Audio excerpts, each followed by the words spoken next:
करें शुरू।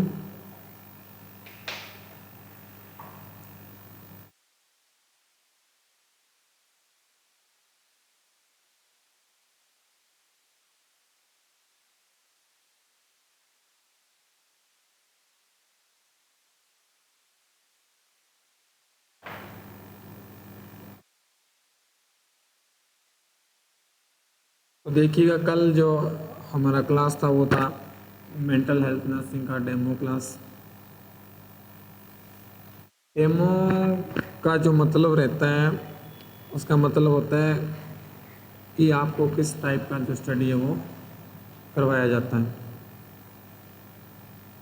आपने देखा होगा, आप मार्केट में जाते हो, कोई नया फ़ोन खरीदते हो तो उसको क्या बोलते हो कि हमें क्या दिखाया जाए, कि डमी दिखाया जाए, यस और नो बोलते हो ना। उस डमी का मतलब है कि आपको जो चीज़ दिखाई जा रही है, क्लियर, वो चीज़ कैसा है, उसका मतलब होता है डेमो।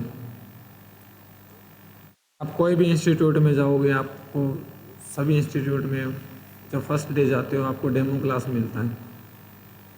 ठीक, आप कोई प्रोसीजर करने जाते हो, लैब में जा रहे हो, तो डायरेक्ट कभी भी आपको प्रोसीजर किसी पर्सन के ऊपर नहीं करवाया जाता। वो किस पर करवाते हैं, आपको एक डमी दी जाती है, होता है ना ऐसा। या फंडामेंटल का जो लाइव लैब है उसमें जाते हो तो वहाँ पे आपको वो मिलता है, डमी मिलते हैं कुछ, उस डमी पर आपको एक्सपेरिमेंट करवाते हैं। क्लियर, वो डमी का क्यों करवाते हैं, वो इसलिए करवाते हैं कि इस डमी को देखकर आप आगे जाके आपने क्या कुछ सीखना है, क्या वो डमी है वो आपके लिए रिलायबल है या नहीं है। तो ये सभी रहता है डेमो क्लास। अब ये जो डेमो क्लास हमारा रहने वाला है, तो वो डेमो क्लास है। मैं कोर्स का अगर बात करूं तो जो कोर्स है वो लाइव रेगुलर बैच ए है। अगर ऑनलाइन कोर्स आप ले रहे हो तो आपको ऐप के ऊपर मिलेगा लाइव रेगुलर ए बैच। उसी ऐप पर आप सभी के पास ऐप होगा, आपके पास ऐप होगा, बालाजी का आपके पास है, तो वहाँ पे आप देखना, वहाँ पे आपको कुछ और भी वीडियोस मिलेगी जो प्रीवियस कोर्स की जो चल रही थी, जो क्रैश कोर्स था। क्रैश कोर्स का जो मतलब रहता है, क्रैश कोर्स का मतलब होता है शॉर्ट, आपको मतलब कुछ लिमिटेड टाइम रहता है और उस लिमिटेड टाइम में आपको शॉर्ट स्टडी करवाया जाता है। जो रेगुलर बेस होता है उसमें क्या है, आपको कंप्लीट थ्योरीज के जो MCQs है वो आपको सभी करवाए जाएंगे और इसकी जो ड्यूरेशन है वो 5 मंथ रहने वाली है। और मोड इसका क्या है, ऑफलाइन रहेगा और क्लास से क्या चलेगा, लाइव चलेगा। ऐसा नहीं है कि हम आपको रिकॉर्डेड वीडियो देंगे। क्लियर, रिकॉर्डेड का मतलब होता है कि पहले से रिकॉर्ड की हुई है उसी को हम दोबारा चलवा रहे हैं, ऐसा नहीं है। हम आपको जो क्लास में पढ़ा रहे हैं वही आपको ऐप पर मिलेगा।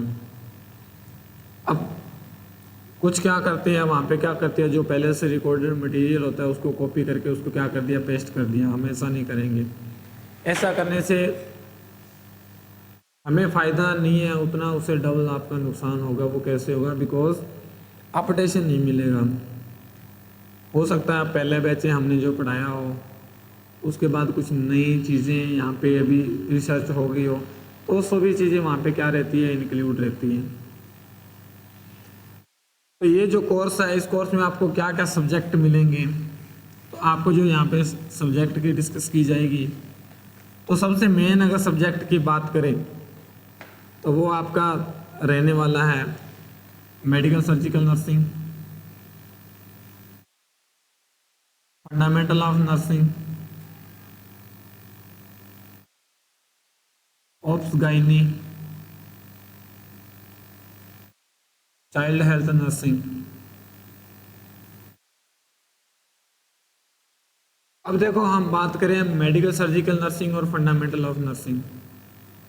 ये जो मेडिकल सर्जिकल नर्सिंग है और फंडामेंटल ऑफ नर्सिंग है, ये एक दूसरे के इंटरलेट हैं। क्लियर, तो यहाँ पे एक जो सब्जेक्ट आपको मेडिकल सर्जिकल नर्सिंग का मिलेगा, दूसरा सब्जेक्ट आपको फंडामेंटल ऑफ नर्सिंग का मिलेगा।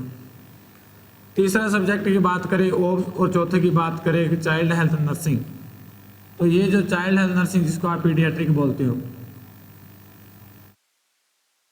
ये एक दूसरे के इंटरलेट हैं। क्लियर, इंटरलेट क्यों है? ओप्स का और चाइल्ड हेल्थ नर्सिंग दोनों के जो क्वेश्चन एक दूसरे से इंटरलेट करते हैं। उसके बाद जो नेक्स्ट आपका सब्जेक्ट आएगा, फिफ्थ सब्जेक्ट आएगा, वो आएगा आपका community health nursing. Community health nursing, और ये जो कम्युनिटी हेल्थ नर्सिंग है, इसी कम्युनिटी हेल्थ नर्सिंग की जो ब्रांचेस आपकी रिसर्च, आपका एडमिनिस्ट्रेशन,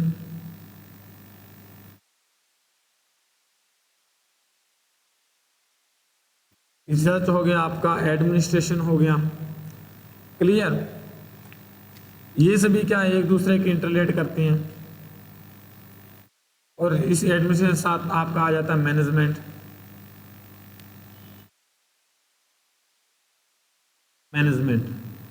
तो ये सभी आपकी स्टडीज में करवाई जाएगी।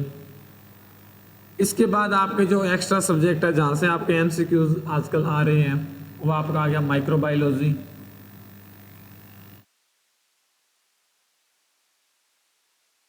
इस माइक्रोबायोलॉजी के बाद आपका आ गया न्यूट्रिशन। और नेक्स्ट जो सब्जेक्ट आपका आएगा वो आएगा mental health nursing. Mental health nursing और फार्मा। तो इतने जो सब्जेक्ट है वो आपको यहाँ पे डिस्कस करवाए जाएंगे। और यही वही सब्जेक्ट है जो आप पीछे पढ़ के आए हो, जो आप सब्जेक्ट 4 सालों में पढ़े हैं, वही सब्जेक्ट आपको यहाँ पे 5 मंथ में करवाया जाएगा। बट डिफरेंस क्या है, वहाँ पे आप सुपरफिशियली पढ़ के पास हुए हो, वहाँ पे थ्योरी था। तो उस थ्योरी में आपको कभी भी उनको कोई मतलब नहीं था कि आपने वहाँ पे क्या लिखा है, आपने प्रायोरिटी लिखी है या नहीं लिखी है। क्लियर? बट जो एग्जामिनर एग्जाम में आता है वो आपको नहीं पूछता कि आपने कितनी सीटें फिल की है, वो कोई मैटर नहीं करता। आप पास हुए, आपके 70% मार्क्स हैं, आपके 60 है, आपके 80 है, आपके 50 है, इट्स डजंट मैटर। मैटर कौन करेगा? मैटर करेगा आपका नॉलेज, कि आप एग्जाम में क्या कर रहे हो। थ्योरी में हम क्या करते थे, हमने पढ़ा, हमने क्या किया, उसको लिख दिया, सीटें फिल की। कोई बोल रहा है मैंने 46 सीटें फिल की, कोई बोल रहा है मैंने 30 की। क्लियर? तो वहाँ पे क्या था कि जितनी आपने सीटें फिल की, ये कंसेप्ट था कि जितनी आप सीटें फिल करते हो उतने आपको क्या मार्क्स मिलते हैं। सही होता है? अब जिसकी राइटिंग अच्छी होती है और जिसने डायग्राम बनाया हुआ अच्छा, वहाँ पे फूल बूटी लगाई हुई है, तो वो क्या करता है एग्जामिनर, वो देख के नंबर दे देता है कि इसका राइटिंग अच्छा है। और आपने देखा होगा फीमेल है, मोस्ट कॉमनली वो क्या करते हैं, जो एग्ज़ाम सॉल्व करते हैं, उन्होंने क्या करना है, एक पेंसिल रखना है साथ में और उसका हेडिंग बनाना है, उसके बाद उसको कलर दे देना है, इतनी सारी सीट में एक डायग्राम बना देना है और उसी का एग्जामिनर नंबर दे देता है। क्लियर? तो ये एक क्या होता है कि टैलेंट होता है आपने मार्क्स कलेक्ट करने का। बट वहाँ पे आपका ये टैलेंट नहीं काम आता, वहाँ पे आपका माइंड सेटअप काम आता है कि आप एग्ज़ाम में क्या करने जा रहे हो। अब ये जो मेडिकल सर्जिकल नर्सिंग है, इसी मेडिकल सर्जिकल नर्सिंग जब शुरू होती है, अब कैसे शुरू होती है कि कोई भी ऑर्गेन लाइक ये क्या एक सेल है। क्लियर? अब हम इस सेल की स्टडी करते हैं और यही सेल है हमारा बॉडी है, इसका बेसिक यूनिट है, इसी सेल से हमारी बॉडी बनती है। अब ये जो सेल है इसकी हम स्टडी कहाँ करते हैं? एनाटॉमी में। कहाँ करते हैं? एनाटॉमी में करते हैं। क्लियर? तो कहने का मतलब है ये एनाटॉमी और मेडिकल सर्जिकल दोनों एक ही चीज़ है कि एनाटॉमी क्या करेगी, एक बॉडी बनाएगी और उस बॉडी में क्या सेल है और इस सेल को क्या हो गया, ये सेल को क्या हो गया, डिजीज हो गया। तो इस डिजीज का जो डिस्कशन है वो हम कहाँ करेंगे? मेडिकल सर्जिकल नर्सिंग में करेंगे। क्लियर? अब ये जो सेल है, इस सेल को क्या हुआ, डिजीज हुआ। सेल की स्टडी हम एनाटॉमी में कर रहे हैं, इसको डिजीज हुआ, मेडिकल सर्जिकल में कर रहे हैं। अब ने इसको क्या करना है? डायग्नोज करना है। यस और नो? इसको क्या करना है? डायग्नोज करना है। और सेल है वो बीमार क्यों हुआ, उसको हमने क्या करना है, इस सेल को हमने देखना है और वो कैसे देखेंगे? हमने सेल का क्या लिया, एक पीस लिया। हमने क्या लिया? एक पीस लिया। पीस का मतलब रहता है छोटा टुकड़ा, जिसको आप बायोप्सी कहते हो, जिसको आप क्या कहते हो? बायोप्सी कहते हो। जब हम इसका पीस लेंगे, और वो पीस कैसे लेंगे कि नीडल से लेते हैं, और नीडल से जब हम पीस लेते हैं तो ये क्या बन जाता है? एक प्रोसीजर बन जाता है। क्या बन जाता है? प्रोसीजर बन जाता है। और इसी प्रोसीजर को हम किस में डिस्कस करते हैं? फंडामेंटल ऑफ नर्सिंग में। क्लियर कि हम प्रोसीजर करते हैं, हम आर्टिकल कलेक्ट करते हैं, कैसे कैसे हमारे पास आर्टिकल आते हैं, कैसे कैसे हम उसको बाद में डिस्कस करते हैं।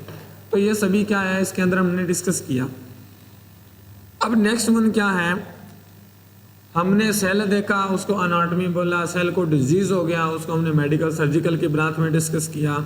इसका हमने सैंपल कलेक्ट किया, तो हमने क्या कहाँ डिस्कस किया? फंडामेंटल ऑफ नर्सिंग में। अब जब हम सैंपल लेते हैं उसको हम क्या बोलते हैं? बायोप्सी बोलते हैं। जो बायोप्सी लेते हैं उसको हमने क्या करना है? ऑब्जर्व करना है। और ऑब्जर्व करने के लिए हम क्या यूज करते हैं? माइक्रोस्कोप। क्या यूज करते हैं?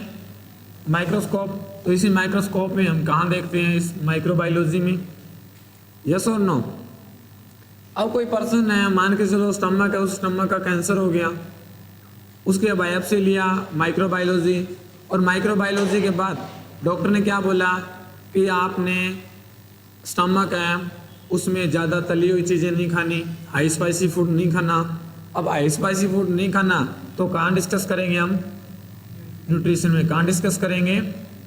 न्यूट्रिशन में करेंगे। क्लियर? अब जब पेशेंट को पता चला कि मेरे को ये चीज़ है, मेरे को क्या है? कैंसर है। क्लियर? जब पेशेंट को पता चला तो वो पेशेंट का जो माइंड है वो क्या होगा? डिस्टर्ब होगा। यस और नो? तो उसको क्या रहेगी? एंजाइटी रहेगी। तो इस एंजाइटी की जो डिस्कशन करते हैं वो कहाँ करते हैं? मेंटल हेल्थ नर्सिंग में करते हैं। क्लियर? अब मेंटल हेल्थ नर्सिंग में हमने क्या किया? इसका स्टडी किया। अब स्टडी करने के बाद अब यहाँ पे उसका जो डायग्नोज है वो क्या डिटेक्ट हुआ? कैंसर हुआ। यस और नो? क्या हुआ? कैंसर। और इसी कैंसर को हमने क्या करना है? ट्रीटमेंट करना। और ट्रीटमेंट करने के लिए हमने क्या देना है? मेडिसिन देना है। देना है या नहीं देना? मेडिसिन देंगे तो कहाँ स्टडी करेंगे? फार्माकोलॉजी में। कहाँ स्टडी करेंगे? फार्माकोलॉजी में। अब यहाँ पे हमने मेडिसिन दिया। अब मेडिसिन देने का काम, डॉक्टर ने मेडिसिन लिख दिया। अब मेडिसिन देने का काम किसका है? एक नर्सिंग का है। किसका? एक नर्सिंग का है। ये नर्सिंग क्या करी? उसको मेडिसिन दे रही है। अब जब नर्सिंग एक मेडिसिन दे रहा है, तो जब नर्सिंग एक मेडिसिन दे रहा है तो उससे उसमें उस मेडिसिन को जब उसको देगा तो वहाँ पे एक रेशो होता है कि अगर पेशेंट आईसीयू में एडमिट है तो कितनी पेशेंट के पीछे कितनी नर्स होनी चाहिए। क्लियर? इन सब की जब हम रेशो की बात करते हैं तो वो हम कहाँ डिस्कस करते हैं? एडमिनिस्ट्रेशन में। कहाँ करते हैं? एडमिनिस्ट्रेशन में। कहाँ करेंगे? एडमिनिस्ट्रेशन पर। और उसी कैंसर पेशेंट को कैंसर क्यों हुआ, अगर कैंसर हो गया तो इसका ट्रीटमेंट क्या है, फिर हम डिफरेंट क्या करते हैं? रिसर्च करते हैं। जब हमने रिसर्च किया तो हमें मिला कि लाइक कोई एरिया है, मान के चलो एक बठिंडा एरिया है, तो इस बठिंडा एरिया में क्या सबसे ज़्यादा कैंसर का डिटेक्ट हुआ। इसका मतलब हम कहाँ डिस्कस करते हैं? उसकी कम्युनिटी में। कहाँ करते हैं? कम्युनिटी में। क्लियर? तो ये सभी सब्जेक्ट क्या एक दूसरे के इंटरलेट है, इसलिए ये बनाए गए सब्जेक्ट हैं। तो देखो हमने सेल से डिस्कस करना शुरू किया और कहाँ ख़त्म कर रहे हैं? रिसर्च में ख़त्म कर रहे हैं। क्लियर? तो ये सभी सब्जेक्ट क्या एक दूसरे के इंटरलेट हैं और यहीं से एग्ज़ाम में क्वेश्चन आते हैं। और इसी सब्जेक्ट को आपको इस कोर्स में पढ़ाया जाएगा कि कैसे कैसे आपके जो एग्ज़ाम है उसमें क्वेश्चन आते हैं, कैसे कैसे आपको वहाँ देखने को मिलता है। क्लियर? तो इसलिए ये कोर्स शुरू किया गया और इसमें सभी जो सब्जेक्ट है वो आपको कवर अप करवाए जाएंगे। तो यह था एक बेसिक कि क्या क्या आपको इसमें पढ़ाया जाएगा। और हमारा जो सब्जेक्ट है जो मैं आपको डिस्कस करने वाला हूँ, तो मेरा जो सब्जेक्ट रहेगा वो रहेगा आपका चाइल्ड हेल्थ नर्सिंग, एक रहेगा मेडिकल सर्जिकल नर्सिंग का डाइजेस्टिव सिस्टम, दूसरा मैं आपको डिस्कस करवाऊंगा न्यूट्रिशन, और नेक्स्ट वन आपका जो टॉपिक रहेगा वो रहेगा माइक्रोबायोलॉजी। चारों ही इंटरेस्टिंग सब्जेक्ट हैं, चारों में ही क्वेश्चन आते हैं। आपने देखा होगा पोस्ट बेसिक का एंट्रेंस हुआ था, काफ़ी सारे क्वेश्चन आए थे। एमएससी का नर्सिंग एंट्रेंस हुआ था तो काफ़ी सारे क्वेश्चन आए थे। तो जिसने वो देखा होगा क्वेश्चन पेपर और जो हमारे प्रीवियस स्टूडेंट है तो उनसे पूछना कि 100 में से 100 जो क्वेश्चन है यहाँ पे डिस्कस करवाए हुए क्वेश्चन थे, और कुछ क्वेश्चन तो ऐसे थे जो मैंने फर्स्ट डे यहाँ पे डिस्कस करवाया था और दूसरे दिन वही एग्ज़ाम में मिला था, तो मैंने वो आपको यहाँ पे सॉल्व भी करवाया था। तो हम बात करें नेक्स्ट जो हमारा सब्जेक्ट है वो है चाइल्ड हेल्थ नर्सिंग। कौन सा है? Child health nursing. और दूसरा पीडियाट्रिक। कौन सा है? पीडियाट्रिक। तो हम बात करें चाइल्ड हेल्थ नर्सिंग का और हम बात करें हैं पीडियाट्रिक का। तो ये जो पीडियाट्रिक रहता है, ये जो पीडियाट्रिक वर्ड है, सबसे पहले एग्जामिनर पूछता है कि ये जो पीडियाट्रिक वर्ड है, ये पीडियाट्रिक वर्ड कहाँ से लिया गया है? ये जो पीडियाट्रिक वर्ड है कहाँ से लिया गया है? लिखो मत आप, जस्ट आज समझो। मैं सभी चीज़ें आपको लिखवाऊंगा जब रेगुलर क्लासेस शुरू करेंगे। नोटबुक बंद करके आप जस्ट समझो इस चीज़ को। आपने बहुत लिखा है बीएससी में, आप लिख कर यहाँ आए हो ना, तो लिखो मत आज, आप आज समझो। तो हम बात करें ये जो चाइल्ड हेल्थ नर्सिंग है और ये जो पीडियाट्रिक है, तो सबसे पहले बात करें इस पीडियाट्रिक का। तो ये जो पीडियाट्रिक रहता है, ये जो पीडियाट्रिक वर्ड है, डिराइव्ड फ्रॉम, ये कहाँ से लिया गया है? ये जो पीडियाट्रिक वर्ड है ये कहाँ से लिया गया है? तो ये लिया गया एक ग्रीक वर्ड से। कहाँ से लिया गया है? Greek word. This is Greek word. अब आपने सुना होगा कि कुछ जो बुक्स होती है वो बोलती है ग्रीक वर्ड, कुछ जो बुक्स होती है वो बोलता है लैटिन वर्ड। अब ग्रीक एंड लैटिन दोनों में क्या डिफरेंस है? आपने देखा होगा कुछ बुक्स में लिखा होता है ग्रीक वर्ड, कुछ बुक्स में लिखा होता है लैटिन वर्ड। अब ग्रीक और लैटिन दोनों में क्या डिफरेंस है? लैटिन जो वर्ड होता है उस लैटिन वर्ड को हम चेंज कर सकते हैं, यस और नो, उसको हम चेंज कर सकते हैं। बट आपका जो ग्रीक वर्ड होता है उसको हम कभी भी चेंज नहीं कर सकते, वो फिक्स रहता है। अब फिक्स कैसे रहता है? हम बात करें हमारे जो सब्जेक्ट है पीडियाट्रिक, तो इस पीडियाट्रिक में क्या मिला? ग्रीक वर्ड से बना हुआ है। अब एग्जामिनर पूछ लेगा, आपको डायरेक्ट पूछता है the word paediatric is derived from, ये डायरेक्ट आपको एग्जाम में क्वेश्चन मिल सकता है।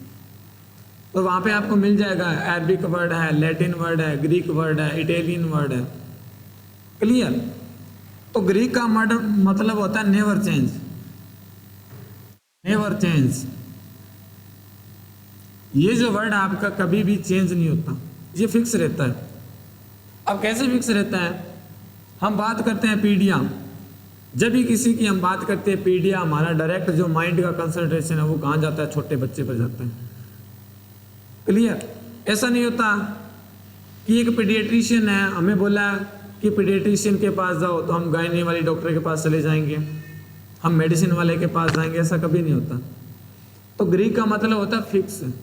और इस वर्ड ने क्या बोला कि ये जो पीडिया है, क्लियर, इस ग्रीक वर्ड ने क्या बोला कि ये जो आपका पीडिया है ये 3 वर्ड से बना हुआ है। पीडियाट्रिक जो हमारा 3 वर्ड से बना हुआ है। कौन कौन सा? एक आ गया हमारा पीडिया, एक आ गया आइट्रिक और एक आ गया आइस। ये 3 वर्ड इन्होंने बता दिया। ये हमारा जो पीडियाट्रिक है ये 3 वर्ड से बना हुआ है, पीडिया, आइट्रिक और आइस। अब बताओ पीडिया का मतलब क्या होता है?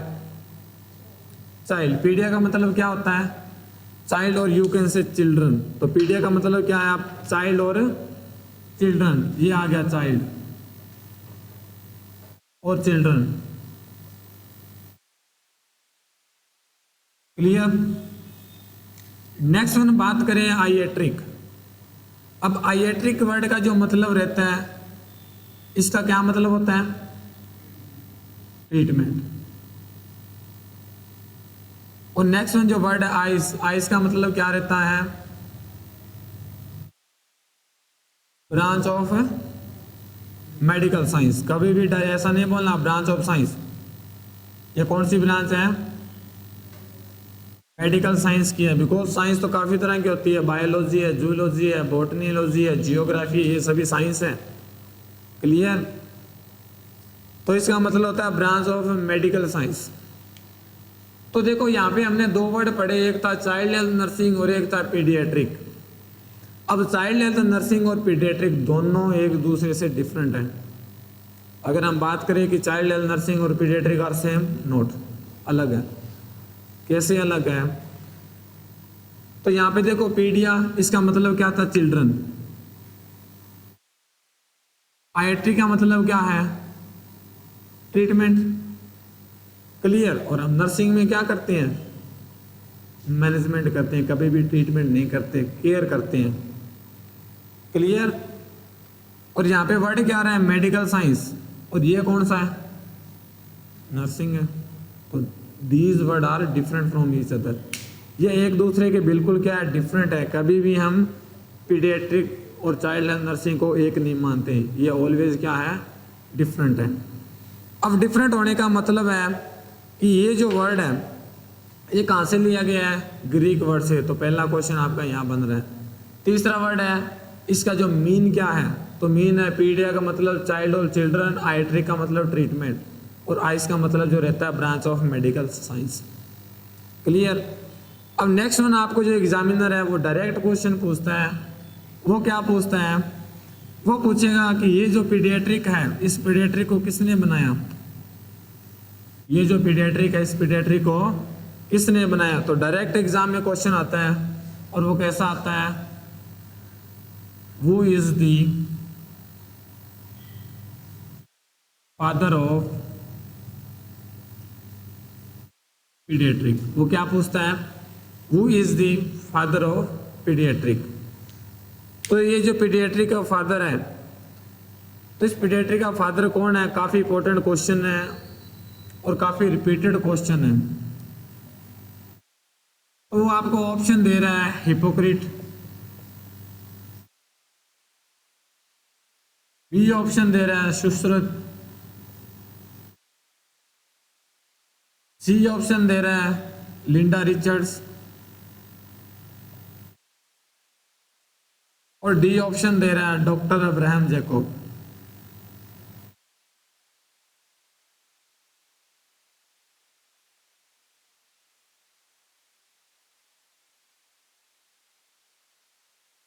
क्वेश्चन क्या है? वो is the father of paediatric. Simple सा क्वेश्चन है।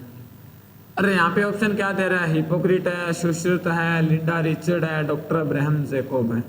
तो क्या आएगा? क्या यहाँ पे आंसर रहने वाला है? लिखो मत, सुनो। आज आप डेमो क्लास है, सिर्फ सुनो। जब रेगुलर क्लास शुरू होगा मंडे से, तब आपको नोट्स बनवाए जाएंगे। तो वो is the father of paediatric. Hypocrite है, सुश्रुत है, लिंडा रिचर्ड है, डॉक्टर अब्राहम जैकब है। और ये सिंपल सा क्वेश्चन एग्जाम में आता है। और यही क्वेश्चन 2021 के नॉर्थ सेट में आया था सेकंड शिफ्ट में, कि इस पीडियाट्रिक का फादर कौन है? Any idea? B, D, D. चलो मान लेते हैं डी। ये डी पर टिक कर दिया।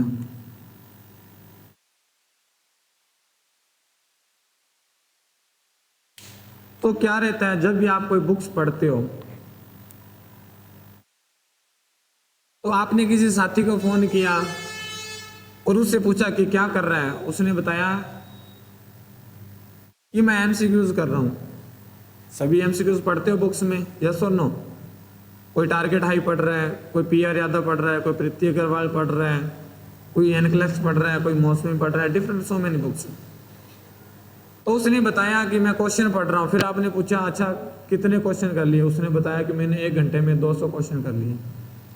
फिर आपका रिप्लाई क्या आता है? अरे वाह, आपने जितने क्वेश्चन कर लिए, मेरे से तो 20 क्वेश्चन ही सॉल्व हुए हैं। यस और नो? अब उसने 200 क्वेश्चन कैसे सॉल्व किए हैं? 200 ऐसे किए हैं, उसने पहला क्वेश्चन देखा, वो is the father of paediatric, वहां पे मिला अब्राहम जैकब। चलो नेक्स्ट क्वेश्चन की तरफ। नेक्स्ट क्वेश्चन मिला how many bones in body, वहाँ पे मिला 206। चलो नेक्स्ट क्वेश्चन की तरफ। ऐसे ही पढ़ते हो और यही आप गलती करते हो। कभी भी क्वेश्चन को ऐसे नहीं पढ़ना चाहिए। ऑलवेज पहले तो जो क्वेश्चन है एग्जाम पर्पस के व्यू से मैं बता रहा हूँ, उस क्वेश्चन को एटलीस्ट आप 3 टाइम रीड करो। 3 टाइम रीड करना क्यों जरूरी है? जब भी हम एग्जाम दे के बाहर आते हैं तो उस एग्जाम में 5 to 6 क्वेश्चन ऐसे होते हैं जो हमें 101% आते हैं और वो गलत हो जाते हैं। यस और नो, ऐसा होता है। और वो क्यों होता है? उसका होने का कारण है कि हमने क्वेश्चन जल्दी जल्दी पढ़ा। वो is the father of paediatric, आगे उसने एक ऑप्शन दे दिया इंडिया। अगर इंडिया दे दिया, अब अब्राहम जैकब नहीं आएगा, अब चेंज हो जाएगा। आपने नहीं देखा आगे इंडिया, आपने डायरेक्ट पढ़ा वो is the father of paediatric, आपने कर दिया ये, और बाद में पता चला कि ये क्वेश्चन गलत हो गया बिकॉज यहाँ पे इंडिया दिया हुआ था। और हम ये चीज़ नहीं पढ़ते, इसलिए एक क्वेश्चन को एटलीस्ट आप 3 बार पढ़ो। फर्स्ट टाइम पढ़ोगे आपको क्वेश्चन समझ नहीं आएगा, सेकंड टाइम पढ़ोगे आपको लैंग्वेज समझ आएगी क्वेश्चन की, क्वेश्चन क्या कहना चाहते हैं। आजकल जो एग्जाम है उसमें सिंपल क्वेश्चन नहीं आते, इतनी बड़ी बड़ी स्टेटमेंट आती है और उस स्टेटमेंट के लास्ट में आपका जो आंसर क्वेश्चन दिया होता है कि क्या कहना चाहते हैं। नेक्स्ट वन है, जब भी आप क्वेश्चन पढ़ो सबसे पहले आप कभी भी डायरेक्ट सोल्व क्वेश्चन की तरफ मत जाओ जो आपको सही लग रहा है। ऑलवेज एक सीक्वेंस में पढ़ो। अब सीक्वेंस में कैसे पढ़ोगे? आपको पूछा फादर कौन है पीडियाट्रिक का, ऑप्शन मिला हिपोक्रेट। इस हिपोक्रेट को आपने छोड़ना नहीं है, ये हिपोक्रेट भी आपको एग्जाम में मिल जाएगा।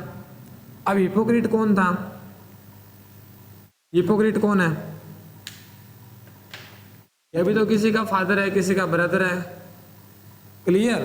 ये भी किसी का भाई है, किसी का चाचा है, मामा है, यस और नो, हो सकता है। तो हिपोक्रेट कौन है? ये भी तो किसी का फादर है। और किसका फादर है? Father of medicine. किसका है? Father of medicine. और ये इंपॉर्टेंट क्वेश्चन है, हिपोक्रेट। ये एग्जाम में आता ही आता है। फादर ऑफ मेडिसिन कौन है? हिपोक्रेट। अब नेक्स्ट वन गए आपको कौन मिला? सुश्रुत मिला। आपने सुश्रुत को पढ़ा तो ये भी तो किसी का फादर है। और ये सुश्रुत किसका फादर है? Father of surgery. किसका है? Father of surgery. ये जो सुश्रुत है ये किसका फादर है? सर्जरी का फादर है। बट आजकल जो सर्जरी चल रही है वो कौन सी चल रही है? एंटीसेप्टिक सर्जरी चल रही है। कौन सी? एंटीसेप्टिक। और एंटीसेप्टिक का फादर कौन है? Joseph Lister. ये आगे जोसेफ लिस्टर। अब नेक्स्ट वन गए आपको कौन मिला? नेक्स्ट वन आपको मिला ये लिंडा रिचर्ड वर्ड। अब ये भी तो कोई न कोई है। तो ये कौन है? ये वो पर्सन है जिसने फर्स्ट नर्सिंग की थी। किसमें? साइकेट्रिक में। इसको बोलते हैं फर्स्ट साइकेट्रिक नर्स। ये आ गया first psychiatric nurse, Linda Richards. अब नेक्स्ट वन आपको मिला डॉक्टर अब्राहम जैकब। और ये किसका फादर है? इस पीडियाट्रिक का। तो आपने ऐसे क्वेश्चन पढ़ना है। अब आपने क्वेश्चन सिंपल पढ़ा, who is the father of paediatric. इसी क्वेश्चन को आपने 10 मिनट लगाया पढ़ने में, तो आपको एक क्वेश्चन यहाँ सॉल्व हो गया, दूसरा क्वेश्चन यहाँ सॉल्व हो गया, तीसरा क्वेश्चन यहाँ सॉल्व हो गया, चौथा क्वेश्चन यहाँ सॉल्व हो गया और पांचवा क्वेश्चन यहाँ सॉल्व हो गया। यस और नो? अब आपने एक क्वेश्चन में कितने क्वेश्चन पढ़े? 5 क्वेश्चन। ऐसे ही हम आपको पढ़ाएंगे।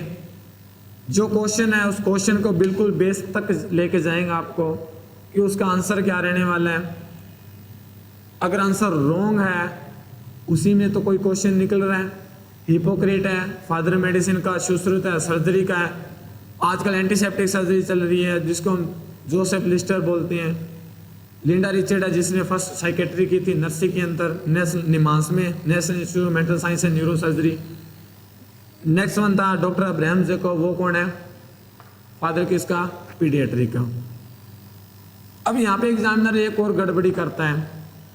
वो क्या गड़बड़ी करता है? वो पूछता है कि वो is the father of paediatric.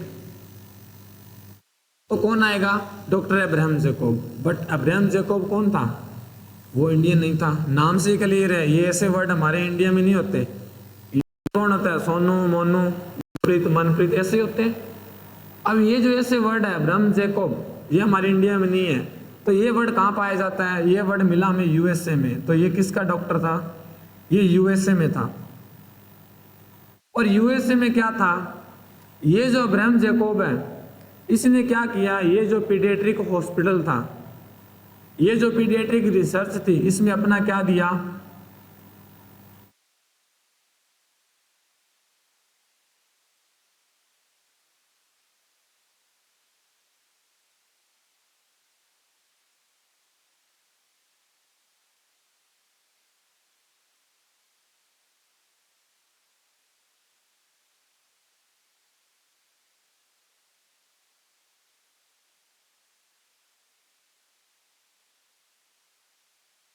तो ये कहाँ था? यूएसए में था। अब यूएसए में क्यों बोला जाता है इसको फादर? आपने देखा होगा कि कोई पर्सन है, वो पर्सन कोई एक्टिविटी कर रहा है। एक्टिविटी कैसे कर रहा है? कि कोई पर्सन है, वो क्या कर रहा है, उसको डांस करने का बहुत शौक है, और उसने इतना ज़्यादा डांस किया, इतना ज़्यादा उसमें फेमस होया कि उसको क्या बोलने लग गया? डांस का मास्टर बोलने लग गया। यस और नो? दूसरा क्या था? क्रिकेट मैच देखते हैं आप? क्रिकेट मैच, सचिन तेंदुलकर को जानते हो? तो सचिन तेंदुलकर को क्या बोला जाता था? God of cricket. उसके नाम के आगे क्या जुड़ गया? God of cricket. और उससे पहले क्या? Master blaster. अब मास्टर क्यों बोले जाने लगा? बिकॉज वो एक ऐसा पर्सन था जिसने अपनी 16 साल की एज में 16 साल की एज में क्या शुरू किया था? क्रिकेट। ये बात है 1989 की। और उसमें क्या हुआ, इतने छोटी एज का बच्चा था, 16 साल की एज, आप देख लो कितना छोटा बच्चा होगा। और उसके सामने उस टाइम क्या था, जो पाकिस्तान के बॉलर थे वो सबसे फास्ट थे। वसीम अकरम का अगर नाम सुना होगा किसी ने, तो उनकी 150 पर kilometre per hour 150 kilometre per hour क्या थी उनकी बॉलिंग करने की स्पीड थी। तो जब उसने फर्स्ट टाइम बॉलिंग किया तो उस सचिन के क्या हुआ, नोज है उस पर हिट हुआ बॉल और वो नीचे गिर गया। तो वहाँ उस टाइम जो इंडिया के जो कैप्टन थे वो थे कपिल देव। तो उन्होंने क्या बोला कि आप क्या करो, बाहर चले जाओ ग्राउंड से, आप रिटायर हर्ट हो जाओ। रिटायर हर्ट का मतलब होता है कुछ जख्मी हो गया, उसको आप उस टाइम रिटायर कर दो और बाहर लेके चले जाओ। तो सचिन ने एक वर्ड बोला था कि आई एम खेलेगा। उसने बोला था आई एम खेलेगा। और वो दिन उस सचिन के लिए एक मोटिवेशनल, सभी के लिए एक मोटिवेशनल लेके आया कि आप कितना भी गिर क्यों ना जाओ, अगर आपके अंदर कॉन्फिडेंस है कि ये चीज़ मैं कर सकता हूँ, तो आप उस एक ना एक दिन उसमें क्या करोगे, 100% आप सक्सेसफुल रहोगे। और वही सचिन जिसने 100 सेंचुरीज इस क्रिकेट में बनाया, और इसीलिए उसको क्या बोलने जाने लगा, God of cricket.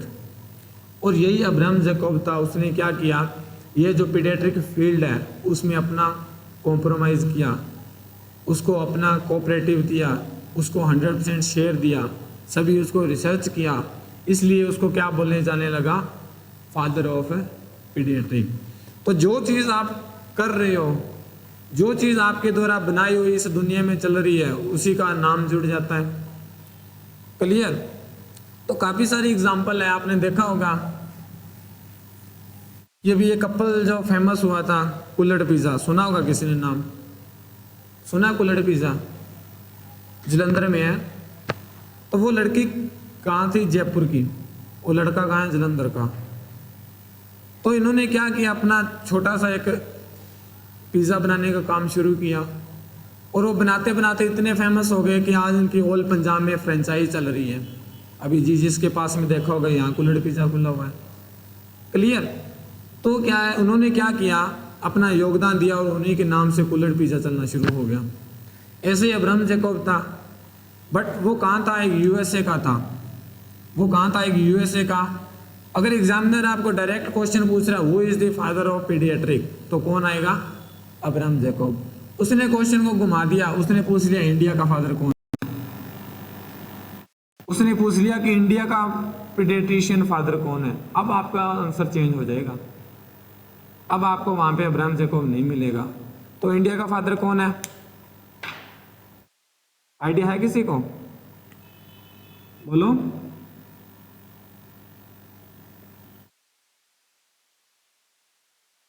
Doctor Georgy कैलो, this is father of Indian paediatrician.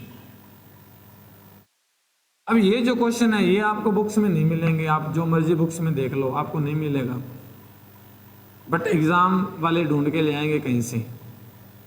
आपको अब्राहम जैकब मिल जाएगा बट जियोर्गी कैलो नहीं मिलेगा। तो अगर एग्जामिनर पूछ रहा है, डायरेक्ट क्वेश्चन पूछ रहा है, वो is the father of paediatric, Abraham Jacob, उसने आगे ऑप्शन दे दिया इंडिया, फिर अब्राहम जैकब नहीं आएगा, फिर डॉक्टर जियोर्गी कैलो आएगा। क्लियर? जिसने फर्स्ट इंडिया में क्या किया था, पीडियाट्रिक में डिग्री हासिल की थी।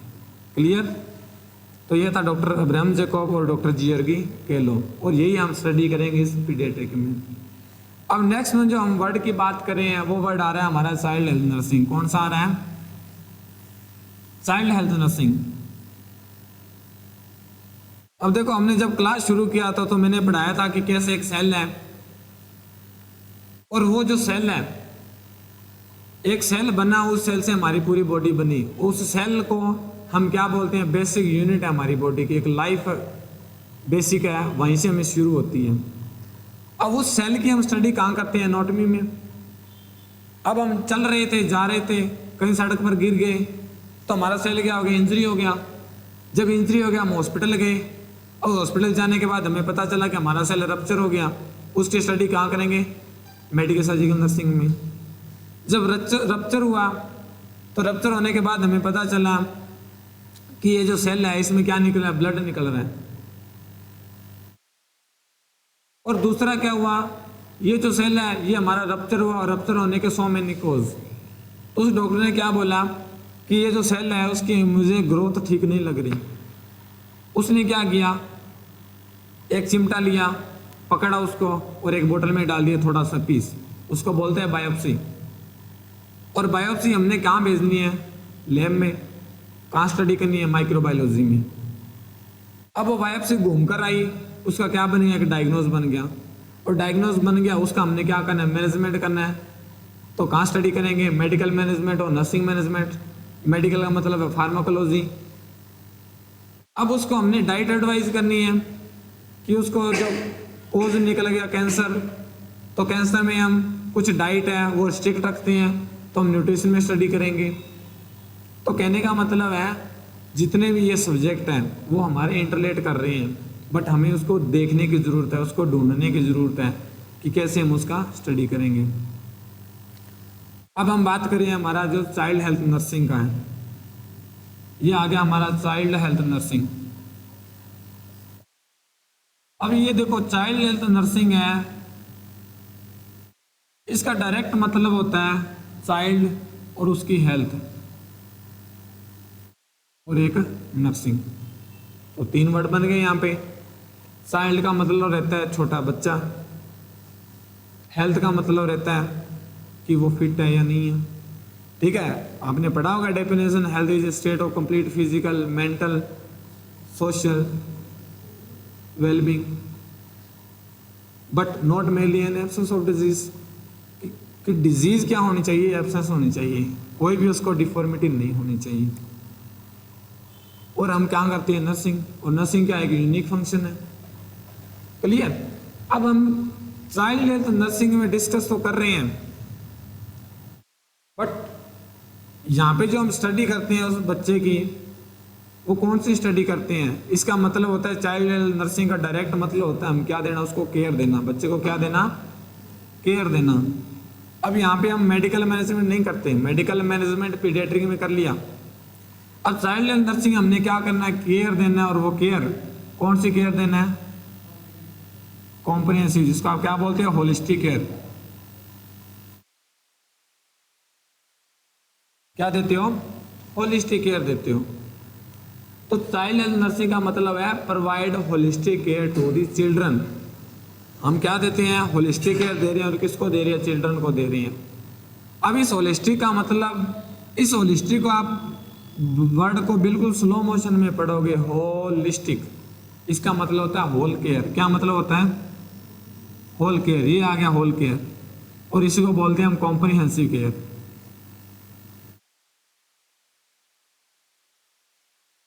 क्लियर, इसको हम क्या बोलते हैं, कॉम्प्रिहेंसिव केयर। और यही हमारा पूरे सब्जेक्ट में डिस्कस करेंगे इस चाइल्ड हेल्थ में, कि क्या क्या हम इसको कॉम्प्रिहेंसिव केयर में डिस्कस करते हैं। अब नेक्स्ट हम बात करें, हमने बात की इस होलिस्टिक केयर का, तो इस होलिस्टिक केयर में हम बात कर रहे हैं होल केयर का। तो कैसे होल केयर देंगे, ये डिपेंड करता है कंपोनेंट्स पर। किस पर डिपेंड करता है, कंपोनेंट। तो एग्जामिनर पूछता है the components of holistic care, क्या पूछता है, component of A holistic care. क्या क्या कंपोनेंट आते हैं होलिस्टिक केयर में, एनी आइडिया, इस होलिस्टिक केयर में क्या क्या कंपोनेंट रहने वाले हैं।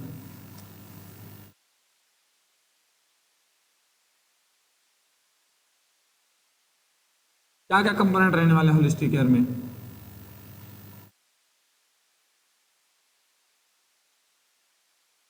बोलो। वेरी गुड, कौन सा, प्रिवेंटिव। फर्स्ट जो कंपोनेंट रहता है वो कौन सा रहता है, प्रिवेंटिव, ये किया हमने preventive. Second promotive, third one कौन आएगा, क्यूरेटिव, और लास्ट वन क्या आएगा, रिहेबिलिटेटिव।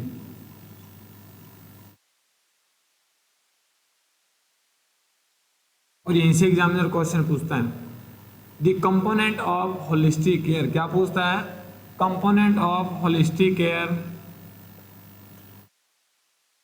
एक्सेप्ट, यह दे दिया एक्सेप्ट। अब एक्सेप्ट का मतलब है कि सभी कंपोनेंट है इस होलिस्टिक केयर के, बट एक नहीं है। अब यहां से एक उसने मिस कर देना है, यहां पे लिख देगा प्राइमरी। क्लियर, कोई भी ऑप्शन दे दिया आपको, ये दे दिया उसने प्राइमरी, तो बताओ कौन नहीं होगा यहाँ पे, प्राइमरी नहीं होगा।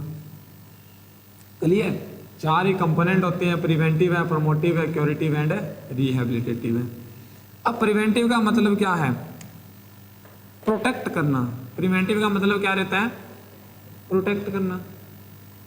इसको प्रोटेक्ट करना, जो चीज हो रही है, आपने देखा होगा कोविड आया तो सभी को डर सताने लगा कि इस कोविड को हमने रोकना है, बट कोविड रुकने वाला नहीं था। तो हमने क्या किया कि अपने को कोविड हो ही ना, अपने आप को घर के अंदर आइसोलेट कर लिया। क्लियर, दूसरा क्या किया, अगर हम बाहर जा रहे हैं तो बाहर जाने से पहले हमने क्या किया, अपनी मास्क, जो नोज है, फेस है, उसको फेस मास्क के क्या कर लिया, कवर कर लिया। क्यों किया, ताकि जो वायरस है वो अंदर ना आए। क्लियर, तो हमने फेस मास्क यूज किया। इसका मतलब है जो डिजीज है उसको रोकना बिफोर द अकरेंस, उसको हम क्या बोलते हैं, प्रिवेंटिव। अब प्रिवेंटिव केयर, जब छोटा बच्चा होता है तो छोटा बच्चा हुआ, हमने उस छोटे बच्चे को क्या दिया, इम्यूनाइजेशन दिया, बीसीजी दिया, हेपेटाइटिस दिया, ओरल पोलियो दिया। वो क्यों देते हैं, डिजीज तो होता ही नहीं है उसको। अब बच्चे को पोलियो थोड़ी हुआ है जो हमने उसको पोलियो ड्रॉप्स पिला दिया, बच्चे को ट्यूबरकुलोसिस थोड़ी हुआ है हम उसको ट्यूबरकुलोसिस दे दिया। क्लियर, तो इस पे अगर एग्जाम्पल की बात करें प्रिवेंटिव केयर की, तो सबसे अच्छी जो एग्जाम्पल है वो कौन है, इम्यूनाइजेशन। कौन है, इम्यूनाइजेशन है। अब इम्यूनाइजेशन में हम क्या देते हैं, बर्थ पर क्या देते हैं, कौन सी ड्रग्स देते हैं हम बर्थ पर। तो इसको डायरेक्ट याद रखना है, BOH। क्या याद रखना है, BOH। इस ट्रिक को याद रखना है। अगर एग्जामिनर पूछे all the immunisation given during birth, sorry given immediate after birth except, कि all immunisation medication given after birth except, वहां पे पूछ लिया एक्सेप्ट का। तो बी का मतलब क्या रहता है, BCG। ओ का मतलब क्या रहता है, ओरल पोलियो वैक्सीन। और एच का मतलब क्या रहता है, हेपेटाइटिस बी। अब ये 3 ड्रग देते हैं उस बच्चे को। क्लियर। अब देखो हमने पढ़ा बीसीजी, हमने पढ़ा ओपीवी, हमने पढ़ा हेपेटाइटिस बी। सिंपल से वर्ड है, बस इस सिंपल से वर्ड में इतने सारे क्वेश्चन जनरेट होते हैं और यही से एग्जामिनर पूछता है कैसे जनरेट होते हैं। एक क्वेश्चन में उसने पूछा कि कौन से ड्रग्स देते हैं, एक्सेप्ट पूछ लिया, बीसीजी, ओपीवी, हेपेटाइटिस बी, ये तीनों ही हम बर्थ पर देते हैं बच्चे की। अब दूसरा पूछ लिया कि ये जो बीसीजी है इसका फुल फॉर्म क्या रहता है, तो क्या फुल फॉर्म रहता है इस बीसीजी का, क्या फुल फॉर्म रहने वाला है बीसीजी का, बोलो क्या फुल फॉर्म होता है। बेसिलाई कालमेट यही फुल फॉर्म होता है इसका। क्लियर। बीसीजी का फुल फॉर्म क्या रहता है, बेसिले कालमेट और गुरीन। अब ये पहले जो एग्जाम में क्वेश्चन आते थे वो ऐसे आते थे, full form of BCG, full form of OPV, full form of hepatitis B, ऐसे ही आते थे। ठीक है, stand for BCG, stand for hepatitis B. Even कि अभी भी आ रहा है बीसीजी का जो 2022 में नॉर्सेट हुआ था, उसके जो सेकंड शिफ्ट है क्वेश्चन पूछा गया है बीसीजी का फुल फॉर्म क्या रहता है, और वो इस थोड़ा सा चेंज कर देते हैं, बेसिलस कालमेट ग्यूरिन। तो इसका जो फुल फॉर्म रहता है क्या रहता है, बेसिलस कालमेट ग्यूरिन। अब बेसिलस का क्या मतलब रहता है, बेसिलस का मतलब रहता है, आपने पढ़ा होगा माइक्रोबायोलॉजी के अंदर बैक्टीरियोलॉजी, और उस बैक्टीरियोलॉजी में आपने पढ़े होंगे कि जो बैक्टीरिया है उसकी मॉर्फोलॉजी स्ट्रक्चर क्या रहती है। तो ये जो बैक्टीरिया है इसकी जो मॉर्फोलॉजिकल स्ट्रक्चर रहती है उसमें 2 चीज़ें होती है, एक होता है कोकाई और एक होता है बेसिलाई। यस और नो, एक होता है कोकाई और एक क्या होता है बेसिलाई। ये आ गया आपका कोकाई और ये आ गया आपका बेसिलाई। अब कोकाई और बेसिलाई दोनों में क्या डिफरेंस है, ये जो कोकाई रहता है इस कोकाई का जो शेप होता है वो होता है ओवल शेप। कैसा होता है, ओवल शेप होता है। ये आ गया ओवल शेप, और इसी ओवल शेप को हम बोलते हैं स्पेरिकल शेप। क्या बोलते हैं, स्पेरिकल शेप। अब कोई भी बैक्टीरिया हमारे सामने पड़े, हम उसको ऑब्जर्व करेंगे, तो ऑब्जर्व किसके अंदर करेंगे, माइक्रोस्कोप।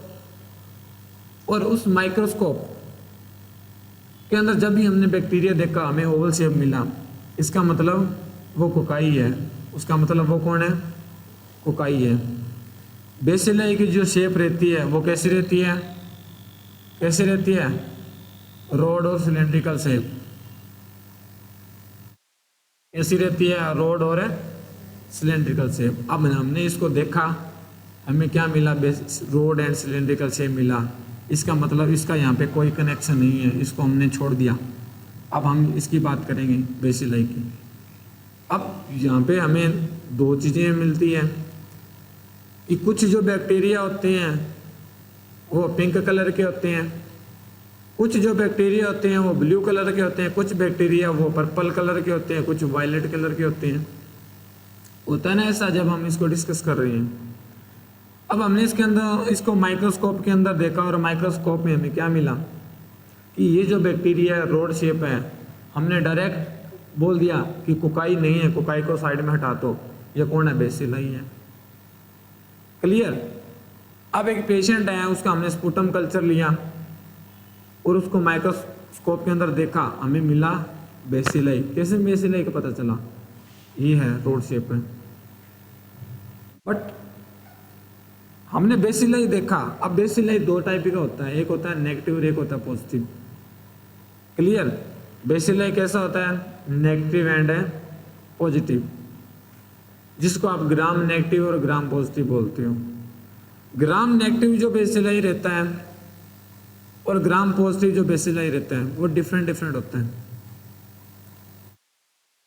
अब ग्राम पॉजिटिव बेसिलाई की अगर बात करें, कोकाई की बात करें, आप पढ़ोगे माइक्रोबायोलॉजी में, ग्राम पॉजिटिव कोकाई रहता है आपका staphylococcus, streptococcus, staph epidermidis, these are gram positive cocci. उसके बाद आ जाता आपका ग्राम नेगेटिव कोकाई, न्यूमेनाइटिस वगैरह है, ये सभी ग्राम नेगेटिव हैं। उसके बाद आ जाता आपका ग्राम पॉजिटिव बेसिलाई। ये जितने भी एसिड फास्ट बैक्टीरिया हैं माइकोबैक्टीरियम ग्रुप के रहते हैं। कौन से रहते हैं? माइकोबैक्टीरियम। ये आ गया माइकोबैक्टीरियम।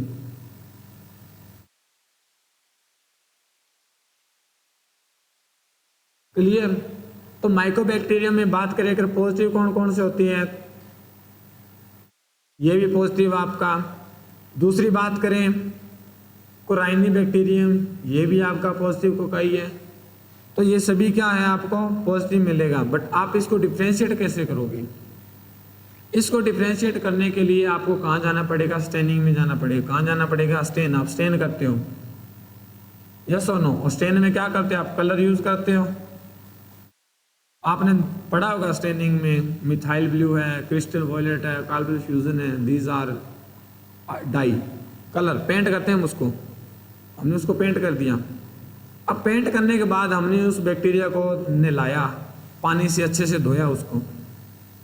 कैसे करते हो? एक स्लाइड लिया, स्लाइड पर क्या डाला आपने? स्पुटम डाला। स्पुटम डाल के उसके अंदर आपने सोल्यूशन डाला, सोल्यूशन डाल के आपने उसको अच्छे से नहलाया। नहलाने के बाद आपने क्या किया? उसको हीट किया। हीट करने के बाद आपने क्या किया? उसको ठंडा होने दिया। ठंडा होने के बाद आपने उसको माइक्रोस्कोप के अंदर देखा। आपको मिला कैसा कलर मिला? आपको मिला पिंक कलर। तो ग्राम जो पॉजिटिव बैक्टीरिया होते हैं उसका जो अगर पिंक कलर आ रहा है, सॉरी जो बैक्टीरिया का कलर पिंक आ रहा है वो होते हैं ग्राम नेगेटिव। जो बैक्टीरिया का कलर कैसा आ रहा है?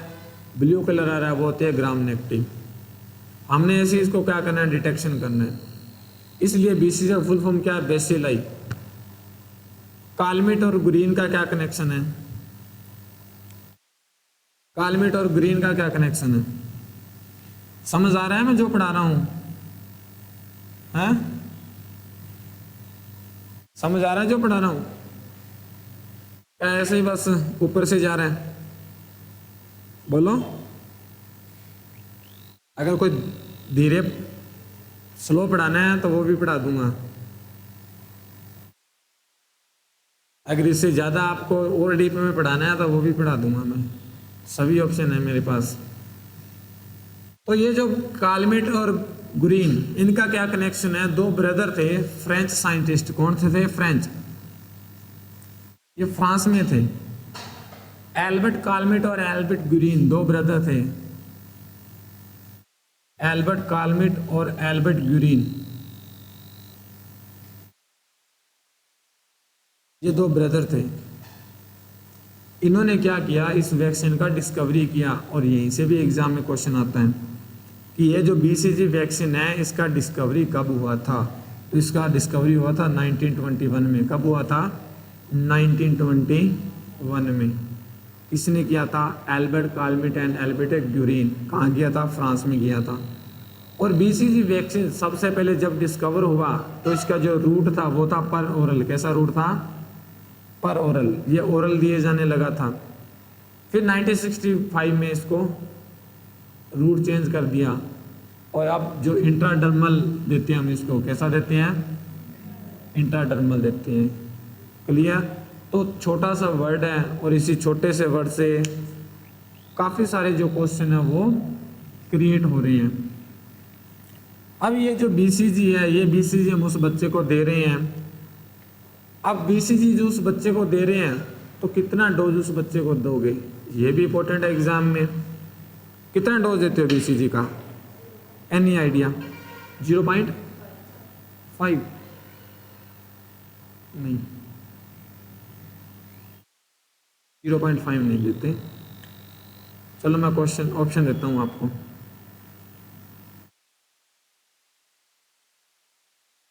The dose of BCG after birth. तो यहाँ पे जो ऑप्शन आ रहा है वो आ रहा है A option 0.5 ml, B option आ रहा है 0.5 mg, सी ऑप्शन आ रहा है 0.05 ml और डी ऑप्शन आ रहा है 0.1 ml, क्या करोगे? 0.05 ml। कभी भी ये mg में नहीं होता, इसको हम कहाँ देते हैं? ml में देते हैं। तो राइट ऑप्शन क्या आएगा आपका? 0.05 ml। अब यहाँ पे क्या है, यहाँ पे जो एग्जामिनर है वो एग्जामिनर इतना खतरनाक है कि वो इस क्वेश्चन को घुमा देते हैं। उसने क्या घुमाया क्वेश्चन को? उसने पूछा कि the dose of BCG immediate after birth. अगर ऐसा ऑप्शन आ रहा है the dose of BCG immediate after birth, तो फिर क्या आएगा? 0.05 ml। अब वो एग्जामिनर इतना शातिर दिमाग का था, उसने क्या किया? उसने क्वेश्चन को घुमा दिया। उसने क्वेश्चन को घुमा दिया, उसने बोला डोज ऑफ बीसीजी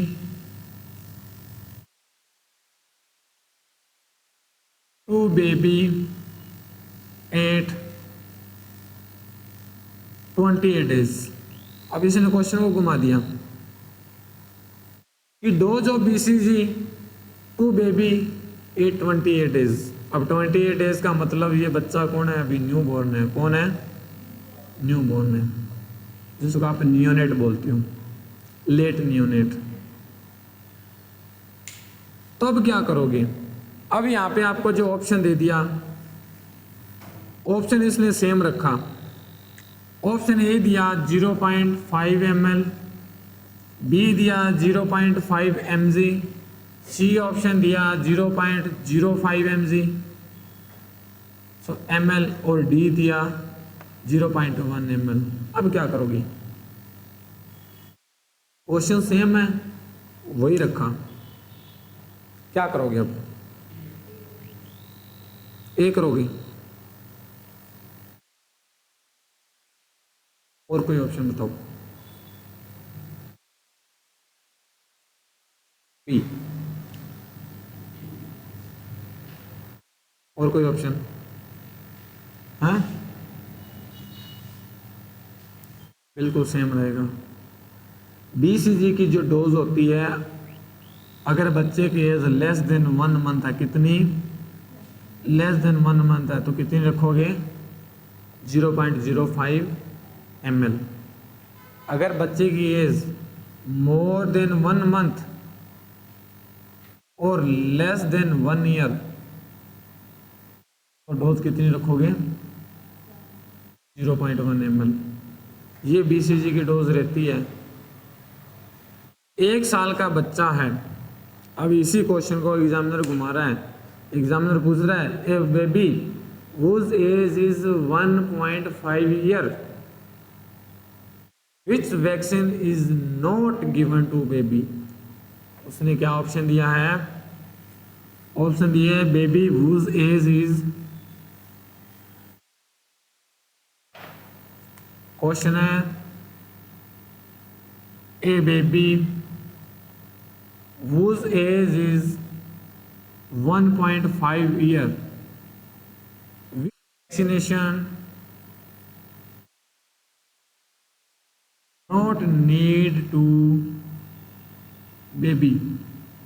कि बच्चे की एज 1.5 साल है और कौन सा जो वैक्सीनेशन है इस 1.5 ईयर के आयु में उस बच्चे को नहीं देना। ऑप्शन ए दे रहा है बीसीजी, ऑप्शन बी दे रहा है ओपीवी, ऑप्शन सी दे रहा है हेपेटाइटिस बी, और ऑप्शन डी दे रहा है मीजल्स। तो बताओ कौन सी वैक्सीनेशन आप उस बच्चे में अगर एज 1.5 ईयर है तो नहीं दोगे? बीसीजी। बीसीजी हम बर्थ पर देते हैं, उसके बाद 1 साल तक अगर बच्चा है तो उसको 1.5 ml देते हैं। अगर 1 मंथ से बिलो का बच्चा है तो उसको 0.05 ml देते हैं। तो ये था बीसीजी। अब 3 वर्ड, इस 3 वर्ड से नियर अबाउट 20 क्वेश्चन क्रिएट होते हैं। और वो कैसे क्रिएट होते हैं? ये ऐसे एग्जामिनर पूछता है इस बीसीजी का रूट क्या है, तो कौन सा रूट है इस बीसीजी का? इंट्राडर्मल। कौन सा है? इंट्राडर्मल। और इंट्राडर्मल कितने डिग्री पर लगाते हो? ये आ गया इंट्राडर्मल रूट। अब बात करें डिग्री, तो इंट्राडर्मल कितनी डिग्री पर लगाते हो? बोलो 15 to 25 डिग्री। कितनी डिग्री पर लगाते हो? 15 to 25 डिग्री। और इसी बीसीजी का साइट क्या रहने वाला है? कौन सी साइट पर देते हो? कहाँ देते हो? बोलो कहाँ देते हो बीसीजी? क्या थाई पर देते हो? कहाँ देते हो? अरे सभी को बीसीजी लगा है? सभी को लगा है बीसीजी मोटे पर। क्या बोलते हो इसको? बोलो अपर आर्म। कहाँ लगाते हो? Upper arm. और अपर आर्म कौन सी? Left upper arm. यस और नो? यहां लगाते हो लेफ्ट अपर आर्म। अब अपर आर्म में क्यों लगाते हो? अब अपर आर्म का मतलब हम यहाँ लगा रहे हैं, इस बच्चे को यहाँ लगा रहे हैं अपर आर्म में। और रूट कौन सा रखते हैं? इंट्राडर्म में रखते हैं। और अपर आर्म में कहाँ लगाते हो? लेफ्ट अपर आर्म में। और लेफ्ट क्यों लगाते हो? Because non dominant hand. कहाँ लगाते हो? नॉन डोमिनेंट हैंड रहता है बच्चे का। जिसका डोमिनेंट हैंड रहता है उस हैंड की हम ज़्यादा मूवमेंट करते हैं। आपने देखा होगा कोविड की वैक्सीन हम लेफ्ट अपर आर्म में लगाते थे। क्लियर? क्यों लगाते थे? बिकॉज राइट हैंड है हमारा। मैं राइटिंग कर रहा हूँ तो मेरा राइट हैंड ज़्यादा वर्क कर रहा है। खाना खाता हूँ राइट हैंड ज़्यादा वर्क कर रहा है। फ़ोन यूज़ करते हैं, लैपटॉप यूज़ करते हैं, राइट हैंड ज़्यादा वर्क कर रहा है। अब मैं इतनी ज़्यादा मूवमेंट कर रहा हूँ, उस हैंड में क्या होगा? पेन होगा। अब इंजेक्शन लगाए तो पेन होगा। यस और नो? तो जब पेन होता है इसलिए हम कहाँ लगाते हैं? लेफ्ट अपर आर्म में लगाते हैं। और यही जो वैक्सीन है बीसीजी, ये बीसीजी वैक्सीन आपको क्या देती है? अरे क्या देती है? परमानेंट स्कार देती है। यस और नो? क्या देती है? परमानेंट स्कार देती है। देती है ना परमानेंट स्कार। जिसको एक बार बीसीजी लग गया वो रहता है। अब इसी स्कार से क्लियर है, ये बीसीजी परमानेंट स्कार देती है और उसी बच्चे को बुखार देती है। यस और नो? तो कहने का मतलब है इस बीसीजी का इफेक्टिवनेस चेक करने के लिए हमें क्या पता चलेगा कि जो वैक्सीनेशन दिया वो इफेक्टिव है या नहीं है? तो बच्चे को बुखार आएगा। बुखार का मतलब उसको फीवर आएगा। यस और नो? और यही फीवर उसका एक सिम्टम होता है कि इस बच्चे का जो डोज है वो इफेक्टिव है या नहीं है। सभी ने कोविड का वैक्सीनेशन लिया है और कोविड का वैक्सीनेशन लेने के बाद क्या हुआ था? फीवर आया था। किसी को आया था, किसी को नहीं आया था। मोस्टली फीवर आया था। यस और नो? और फीवर क्यों आता है? क्या कारण है कि हमने उसको कोविड का वैक्सीन लगवाया और कोविड के वैक्सीन लगवाने के बाद फीवर आया? क्या कारण है कोई कारण?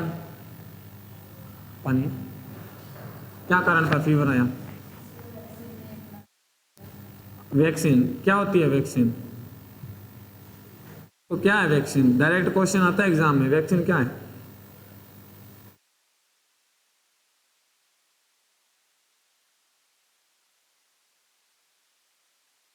Thank you. अंदर क्या तुलसी पाया हुआ है? तो क्या होती है वैक्सीन? क्या वैक्सीन एंटीबॉडी है? क्या वैक्सीन एंटीजन है? क्या है? क्या होता है वैक्सीन? क्या एंटीजन है या एंटीबॉडी है? जो हम वैक्सीन दे रहे हैं वो क्या है? एंटीजन है। एक चीज याद रखना, हम बॉडी से कुछ भी बाहर से चीज ले रहे हैं। मैं पानी पी रहा हूँ, एंटीजन है। खाना खा रहा हूँ, एंटीजन है। रेस्पिरेशन ले रहा हूँ, बैक्टीरिया वायरस अंदर जा रहे हैं, एंटीजन है। इंजेक्शन लगवा रहा हूँ, मेडिसिन लगवा रहा हूँ, एंटीजन है। जितने भी मैं इंजेक्शन लगवा रहा हूँ, बाहर से कोई चीज़ ले रहा हूँ, मेरे माउथ में कोई चीज़ चला गया, क्लियर, कान में कोई मक्खी घुस गया, मच्छर घुस गया, ऑल आर एंटीजन। ये सभी एंटीजन होते हैं हमारे। एंटी का मतलब होता है अगेंस्ट जनरेशन, जो हमारे अगेंस्ट चल रही है। क्लियर? एंटीबॉडी का मतलब होता है आवर इम्यूनिटी। एंटीबॉडी का मतलब होता है आवर इम्यूनिटी। अगर हम किसी को गामा ग्लोबिन, इम्यूनोग्लोबिन, आपने सुना होगा गामड़ी, यस और नो, इसका मतलब होता है IgG, IgM, IgD, IgE, ये हमारी एंटीबॉडी है। इसको छोड़कर जो भी हम चीज़ ले रहे हैं वो सभी कौन है? एंटीजन है। अब हमने BCG दिया, ये हमारी बॉडी है, हमने क्या दिया? BCG, ये आ गया हमारी बॉडी में BCG। अब BCG बॉडी में जाएगा, इसका मतलब एंटीजन गया हमारी बॉडी में, यस और नो। अब हमारी बॉडी के अंदर एंटीबॉडी कौन है? ये जितने भी GAMD। अब इनको पता चला, इनकी हेल्प कौन करता है? इन्होंने क्या बनाया हुआ है? अपनी एक सेना बनाई हुई है, और वो सेना हमारे ब्लड में घूम रही है। और वो सेना कौन है? हमारा WBC। कौन है हमारा? WBC, जिसको आप क्या बोलते हो? WBC को क्या बोलते हो? White blood count. और इसका सेकंड नेम क्या होता है? प्लेटलेट। क्या होता है? ल्यूकोसाइट। क्या बोलते हो? ल्यूकोसाइट। और इसी ल्यूकोसाइट में क्या रहता है? सेल होते हैं हमारे। और ये नॉर्मल जो WBC का लेवल रहता है, ये कितना रहता है? 4000 to 11,000। ये एक अडल्ट की बात कर रहा हूँ, mm क्यूबिक। ये हमारे ब्लड में रहता है। ये हमारी क्या है? डिफेंस है। WBC कौन है? डिफेंस है हमारी बॉडी का, सेना है हमारी बॉडी की, आर्मी है। जहाँ जरूरत पड़ेगी तुरंत वहाँ भाग जाएगी। अब इसको पता चला हमारी बॉडी के अंदर कौन आया? BCG आया। अब इसको नहीं पता WBC को वो BCG है। इसने क्या देखना है कि कोई हमारे शरीर के अंदर घुसा है और उसको रोकने के लिए भागेंगे। अब जब भागेंगे तो ये हमारी बॉडी के अंदर कितनी है? 4 से 11,000 पर mm क्यूबिक है। तो भागने के लिए इसको नई सेना भर्ती करनी पड़ेगी। आपने देखा होगा जब वार की सिचुएशन हो जाती है तो वो नए नए सेना भर्ती करते हैं। क्लियर? अब इसने क्या किया? नई सेना भर्ती किया और उसका लेवल बढ़ गया, ये आ गया 15,000। और जब इतना आ जाएगा तो ये किसको इंडिकेट करता है? इन्फेक्शन को। किसको इंडिकेट करता है? इन्फेक्शन को इंडिकेट करता है। और जब इन्फेक्शन को इंडिकेट करेगा तो जब इन्फेक्शन आएगा तो हमारी बॉडी में क्या होएगा? फीवर। और फीवर का मतलब होता है हीट का प्रोडक्शन होना। यहाँ से एंटीजन आ रहा है, यहाँ से एंटीबॉडी आ रही है, दोनों आपस में लड़ रहे हैं। और जब लड़ रहे हैं तो क्या होगा? हमारी बॉडी की जो सेल है वो ज़्यादा मूवमेंट कर रहा है। और ज़्यादा मूवमेंट करने के कारण क्या होगा? जब हम एक्टिविटी करते हैं तो हमारा बॉडी है वार्म हो जाता है, यस और नो। अब हम फ्री बैठे हैं, कुछ नहीं होगा, हम को बोलो कि वहाँ तक भाग के आओ तो हमारा जो बॉडी है वो क्या हो जाएगा? हीट प्रोडक्शन हो जाएगा। और वो हीट जब क्या है बहुत ज़्यादा एक्सेसिव बढ़ती है तो हमारी बॉडी क्या हो जाती है? हीट हो जाती है। और हीट होने को उसी को हम क्या बोलते हैं? फीवर। जब हमारी बॉडी का टेम्परेचर इंक्रीज हो जाता है उसको क्या बोलते हैं? फीवर। तो ये आता ही है जब हम एंटीबॉडी देते हैं, एंटीजन देते हैं हमारी बॉडी में, वैक्सीनेशन देते हैं तो ये फीवर आएगा। और ये फीवर इंडिकेट करता है कि जो डोज है उसका इफेक्टिव है या नहीं है। क्लियर? इस इफेक्टिवनेस को क्या करते हैं? असेस करते हैं। अगर किसी को फीवर आ रहा है इसका मतलब BCG इफेक्टिव है। अब दूसरी बात, हमने इस BCG की बात की। अब एग्जामिनर यही नहीं पीछा छोड़ेगा आपका, उसने पूछ लिया एंटीजन है या एंटीबॉडी है, आपने बता दिया एंटीजन है। अब आपने पढ़ा होगा कि जो वैक्सीन है वो आप 2 टाइप की पढ़ते हो, एक होती है लाइव और एक होती है किल्ड। क्या सुनो? तो बताओ BCG कौन सी है, लाइव है या किल्ड है? किल्ड वैक्सीन है। कैसी है? किल्ड वैक्सीन है। किल्ड का मतलब होता है जो चीज़ डेड हो, जो बैक्टीरिया डेड हो जाए उसी से हम क्या करते हैं? मेडिसिन प्रिपेयर करते हैं। क्लियर? उसी को बोलते हैं हम किल्ड। लाइव का मतलब रहता है कि जो चीज़ लाइव है, लाइक एज आप OPV का नाम सुना होगा, यस और नो? OPV कैसा है? लाइव है। OPV कैसा है? लाइव है। अब ये जो BCG है इसी से एग्जामिनर क्वेश्चन पूछता है। हमने डोज बता दिया। अब ये जो BCG है वो किसकी फॉर्म में आती है? पाउडर की फॉर्म में आती है, यस और नो? इसमें आती है पाउडर। इसी पाउडर को हम जब लगाते हैं तो कभी भी पाउडर नहीं लगाते हैं, हम क्या करते हैं? मिक्स करते हैं। हम क्या करते हैं? मिक्स करते हैं। ये मिक्स कर लिया। अब यही से एग्जामिनर पूछता है कि इसकी डिल्यूशन कैसे करते हो? कैसे डाइल्यूट करते हो इसको? क्या नॉर्मल सलाइन में करते हो, क्या डिस्टिल वाटर में करते हो, क्या डीएनएस में करते हो, क्या रिंगर लैक्टेट में करते हो, या नॉर्मली हैंड पंप वाला टैप वाला वाटर डाल देते हो? क्या करते हो? कैसे करोगी? बोलो, कैसे प्रिपेयर करते हो? Any idea?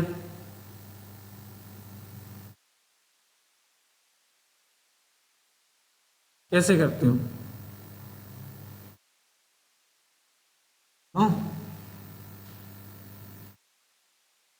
किसमें करते हो? नॉर्मल सलाइन में। और ये very very very very important question है, किसमें करते हो? नॉर्मल सलाइन में करोगे। अब एग्जामिनर आपका यही नहीं पीछा छोड़ेगा, उसने पूछ लेना है कि how many vaccination, how many dose should be prepared in one while, कि एक वाइल से आप कितनी डोज प्रिपेयर करते हो? How many dose in one while और बीसीजी, कि आप बीसीजी की एक वाइल से कितनी डोज प्रिपेयर करोगी? कितनी करते हो? कितनी करते हो? 20। कितनी करते हो? 20। ये जो 20 डोज आप क्या करते हो? प्रिपेयर करते हो। अब रही बात यहाँ पे नॉर्मल सलाइन की, आप इम्यूनाइजेशन में ड्यूटी कर रहे हो और आपको वाइल पकड़ा दिया, ये लो बीसीजी की वाइल प्रिपेयर करो। अगर आपको पता है कि हम कितना उसके अंदर नॉर्मल सलाइन डालना है तो आप प्रिपेयर करोगे। अदरवाइज अगर आपको पता ही नहीं कितना डोज डालोगे तो आप कैसे प्रिपेयर करोगे? तो कहने का मतलब है जो 1 वाइल रहता है, उस 1 वाइल के अंदर आप कितना जो ml है वो वाटर डालते हो? Any idea? कितना ml आप वाटर डालोगे? देखो, हम एक डोज लगा रहे हैं 0.05 ml का, यस और नो? कितने लगा रहे हैं? 0.05 ml का। अब दूसरी डोज बनाई हमने, वो भी बनाई 0.05 ml। अब ऐसी कितनी डोज हमने प्रिपेयर करनी है एक वाइल से? 20। कितनी करनी है? 20। तो 0.05 और 0.5 ये कितना हो गया? 0.1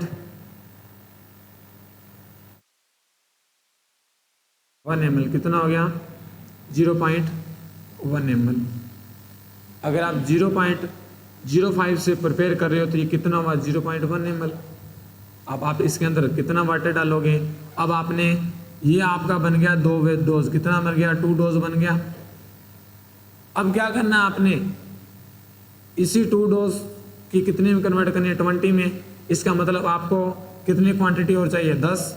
तो इस 0.1 को आप मल्टीप्लाई कर दो 10 से, कितना बन जाएगा? 1 ml। और ये इंपॉर्टेंट क्वेश्चन है, ये क्वेश्चन आपको बुक में नहीं मिलेगा कि आप कितनी डोज प्रिपेयर करते हो, हाउ मेनी डोज प्रिपरेशन, कितना वाटर डालते हो। तो क्या डालना है? सॉरी, नॉर्मल सलाइन कितना डालना है? 0.1 ml। अब ये नॉर्मल सलाइन डालते हो, ये नॉर्मल सलाइन कौन से डालनी है? आइसोटोनिक। कौन सी डालनी है?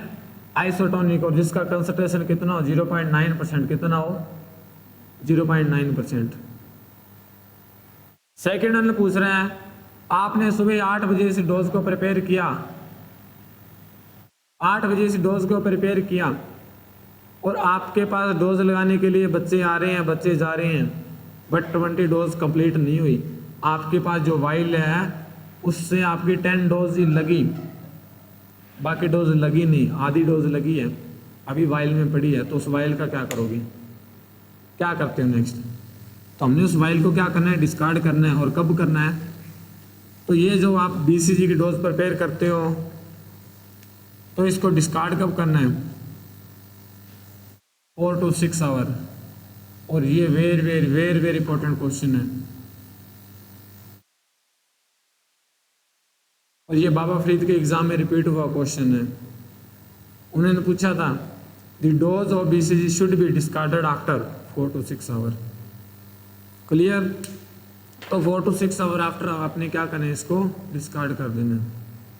तो देखो 3 वर्ड था और इसी 3 वर्ड से कितने सारे जो क्वेश्चन है वो जनरेट हो रहे हैं इस BCG से, कि परमानेंट स्कार देता है, फीवर देता है। क्लियर। और भी काफ़ी सारे क्वेश्चन है इस BCG जो हम रेगुलर क्लास में डिस्कस करेंगे, काफ़ी वास्ट टॉपिक है ये। अब हम प्रिवेंशन पढ़ रहे थे और वो प्रिवेंशन कौन सा था? प्राइमरी था। और प्राइमरी का मतलब है कौन सा था? प्रिवेंटिव। कौन सा था? प्रिवेंटिव। तो इसी हम प्रिवेंटिव की बात कर रहे थे और इसी प्रिवेंटिव में हमने क्या पढ़ा? एक हम क्या देते हैं? BCG देते हैं। अब BCG का साथी कौन है? OPV है। OPV। और इसी OPV का मतलब रहता है ओरल पोलियो वैक्सीन। अब ये आ गया ओरल पोलियो वैक्सीन। अब इस ओरल पोलियो का मतलब रहता है कि हम जो इसका रूट है वो कैसा देते हैं? ओरल देते हैं। आपने ऐड सुना होगा अमिताभ बच्चन भाई साहब का, वो क्या बोलता है? 2 बूंद जिंदगी की, बोलता है ना। और वो 2 बूंद जिंदगी की सभी ने पी हुई है, इसका मतलब 2 ड्रॉप। क्या मतलब रहता है? 2 ड्रॉप। और रूट कैसा? ओरल। क्लियर। अब ये जो OPV है ये कैसा वैक्सीन है? ये है लाइव वैक्सीन है। कैसा है? लाइव वैक्सीन है, बट लाइव एटोनेटेड वैक्सीन है। कौन सा? लाइव एटोनेटेड वैक्सीन है। अब लाइव एटोनेटेड क्या होता है? एटोनेटेड का मतलब होता है वीक पैथोजेंसिटी। क्या मतलब होता है? वीक पैथोजेंसिटी। क्लियर। क्या मतलब होता है? वीक पैथोजेंसिटी। अब वीक पैथोजेंसिटी का क्या मतलब है? आप घर में हो और आपके घर में कोई चोर घुस गया। जब चोर घुस गया आपके घर में, आपने क्या किया? उस चोर को पीटना शुरू किया। जब आपने उसको इतना पीटा कि वो चलने में क्या हो गया? कैप अनेबल हो गया। अब क्या हुआ? आपने उसको बिठा दिया कि बोलो यहाँ बैठ जा, वो बैठ गया। अब आपके माइंड में क्या रहता है कि हमने इसको इतना कूटा है कि ये भाग तो नहीं पाएगा। होता ना ऐसा कि हमने उसको कूटा, उसकी लेग फ्रैक्चर हो गया और वो क्या हुआ? भागेगा नहीं। क्यों? भाग ही नहीं पाएगा। और वैसा ही एटोनेटेड होता है। एटोनेटेड का मतलब होता है वीक पैथोजेंसिटी। पैथोजन का मतलब होता है डिजीज कोजिंग। अब ये क्या है? जो डिजीज कोजिंग है वो नहीं करेगा, बिकॉज इसको हमने वीक कर दिया। एटोनेटेड का मतलब होता है इसको जो पैथोजेंसिटी है उसको हमने क्या कर दिया? वीक कर दिया। अब ये हमारी बॉडी में डिजीज नहीं कॉज करेगा, बट हमारा इम्यून सिस्टम उसको हाइपर करेगा, रिफ्लेक्ट करेगा। क्लियर। अब ये जो OPV है, इस OPV का जो डिस्कवरी है वो किसने किया था? Any idea? किसने डिस्कवरी किया था इसका? बोलो। सेबाइन ने। किसने किया था? सेबाइन। एक सेबाइन नाम का साइंटिस्ट था, इसलिए कई बार एग्जामिनर सेबाइन वैक्सीन बोल देता है इस OPV को। क्या बोल देता है? Sabine vaccine. आप ढूंढोगे ओरल पोलियो तो आया ही नहीं यहाँ पे।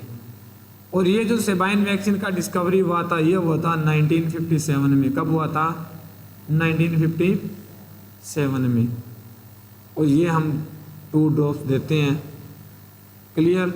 और ये जो ओरल पोलियो, और पोलियो क्या है? एक बैक्टीरियल है या वायरल है? पोलियो कैसा डिजीज है? अरे वायरल है बैक्टीरियल है? हैं? वायरल। और इसका रूट कैसा रहता है? फीको ओरल रहता है। कैसा रहता है? फीको ओरल। और ये इंडिया से इरेडिकेट हो गया। इंडिया से क्या हो गया? इरेडिकेट। इरेडिकेशन का मतलब है गायब हो जाना। इंडिया से गायब हो गया, बट अभी भी इंडिया में हम दे रहे हैं OPV। क्यों दे रहे हैं?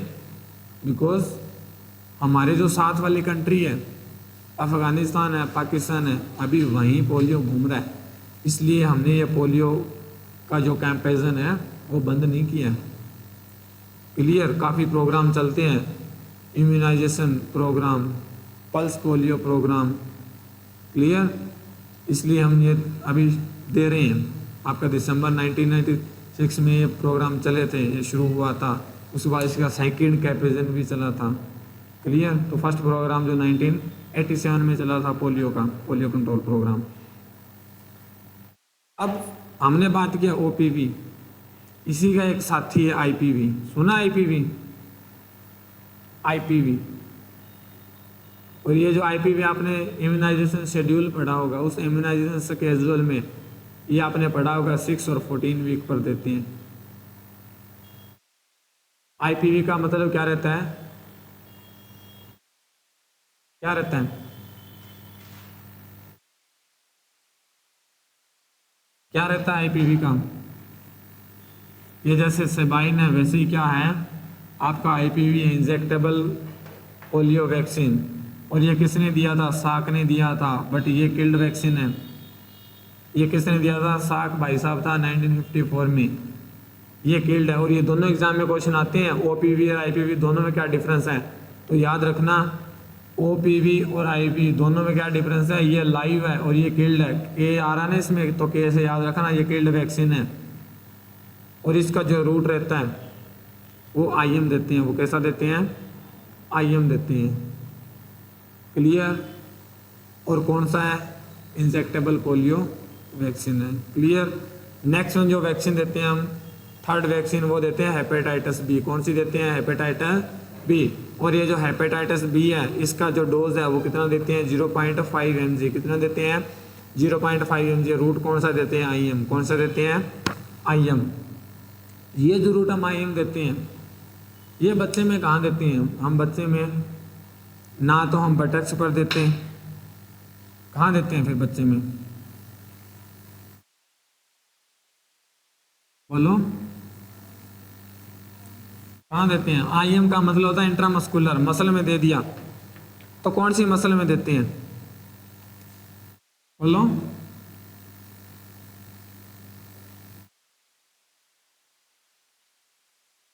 वास्टस लेक्टेरियस मसल, कहाँ देते हैं?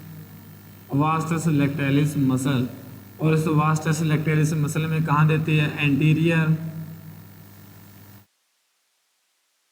Outer aspect of mid thigh. Anterior outer aspect of mid Thai.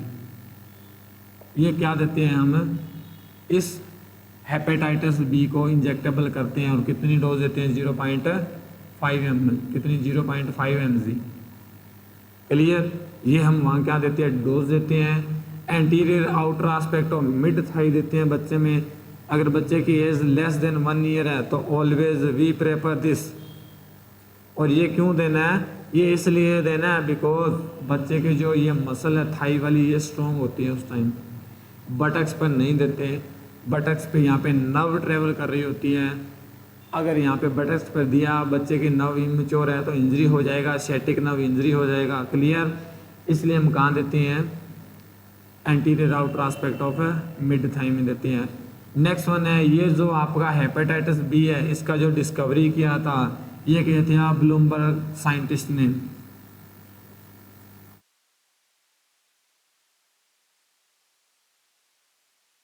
(1982) कब किया था? 1982 ब्लूमबर्ग। तो ये था आपका प्रिवेंटिव। कौन सा था? प्रिवेंटिव।